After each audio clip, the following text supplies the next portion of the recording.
प्रिय विद्यार्थियों, आज की इस ऑनलाइन कक्षा में क्लास बीए प्रथम वर्ष विषय राजनीति विज्ञान, प्रश्न पत्र प्रथम राजनीति विज्ञान के मूल आधार के अंतर्गत आज का हमारा टॉपिक है अधिकारों के ऐतिहासिक सिद्धांत व अधिकारों के समाज कल्याण सिद्धांत के बारे में चर्चा करना। पिछली कक्षा में हमने अधिकारों के वैधानिक या कानूनी सिद्धांत के बारे में चर्चा की थी। आज उसी कड़ी में आगे बढ़ते हैं। सबसे पहले लेते हैं अधिकारों का ऐतिहासिक सिद्धांत। अधिकारों का ऐतिहासिक सिद्धांत ये मानता है कि अधिकार इतिहास का परिणाम होते हैं। अधिकार न तो प्राकृतिक है और न ही राज्य द्वारा अधिकारों का निर्माण किया गया है। समाज में बहुत समय से प्रचलित वे रीति रिवाज और परंपराएं ही अधिकारों का रूप धारण कर लेती हैं जिनके हम अभ्यस्त हो जाते हैं। अधिकारों के ऐतिहासिक सिद्धांत के प्रमुख प्रतिपादक बर्क व प्रोफेसर रिची हैं।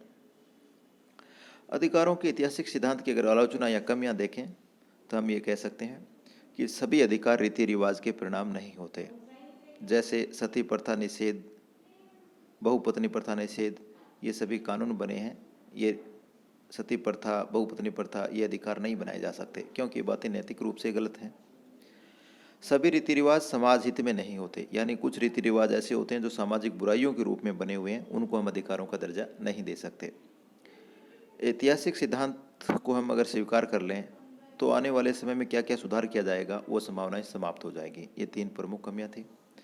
अधिकारों के ऐतिहासिक सिद्धांत का महत्व देखें तो हम ये कह सकते हैं कि व्यक्ति के कुछ अधिकार रीति रिवाजों और परंपराओं पर आधारित होते हैं। जो अच्छी परंपराएं और रीति रिवाज हैं उनको अधिकारों में राज्य कानूनी मान्यता प्रदान कर बदल सकता है। अब दूसरे अधिकार सिद्धांत की बात करें, अधिकारों का समाज कल्याण सिद्धांत। इसकी प्रमुख मान्यताएं या पक्ष इस प्रकार हैं। अधिकार समाज की देन है, यानी समाज ही अधिकार प्रदान करता है।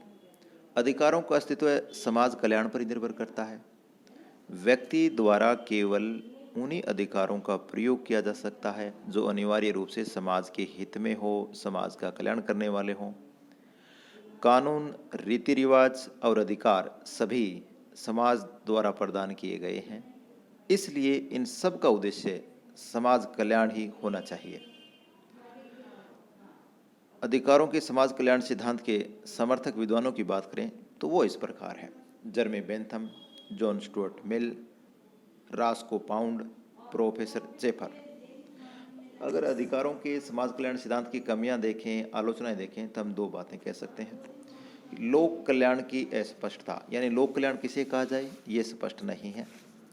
लोकहित अधिकारों की अच्छी कसौटी कही जा सकती है, लेकिन लोकहित या लोक कल्याण की व्याख्या करना नितांत कठिन है।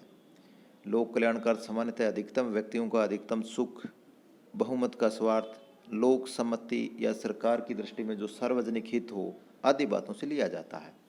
यदि इनमें से किसी एक को लोकहित या लोक कल्याण मान भी लें तो भी अधिक कार्य सिद्ध नहीं होता, क्योंकि ये शब्द नितांत अस्पष्ट और अनिश्चित हैं। अधिक से अधिक सुख का कोई माप नहीं हो सकता और संपूर्ण समाज की कोई चेतना हो ही नहीं सकती।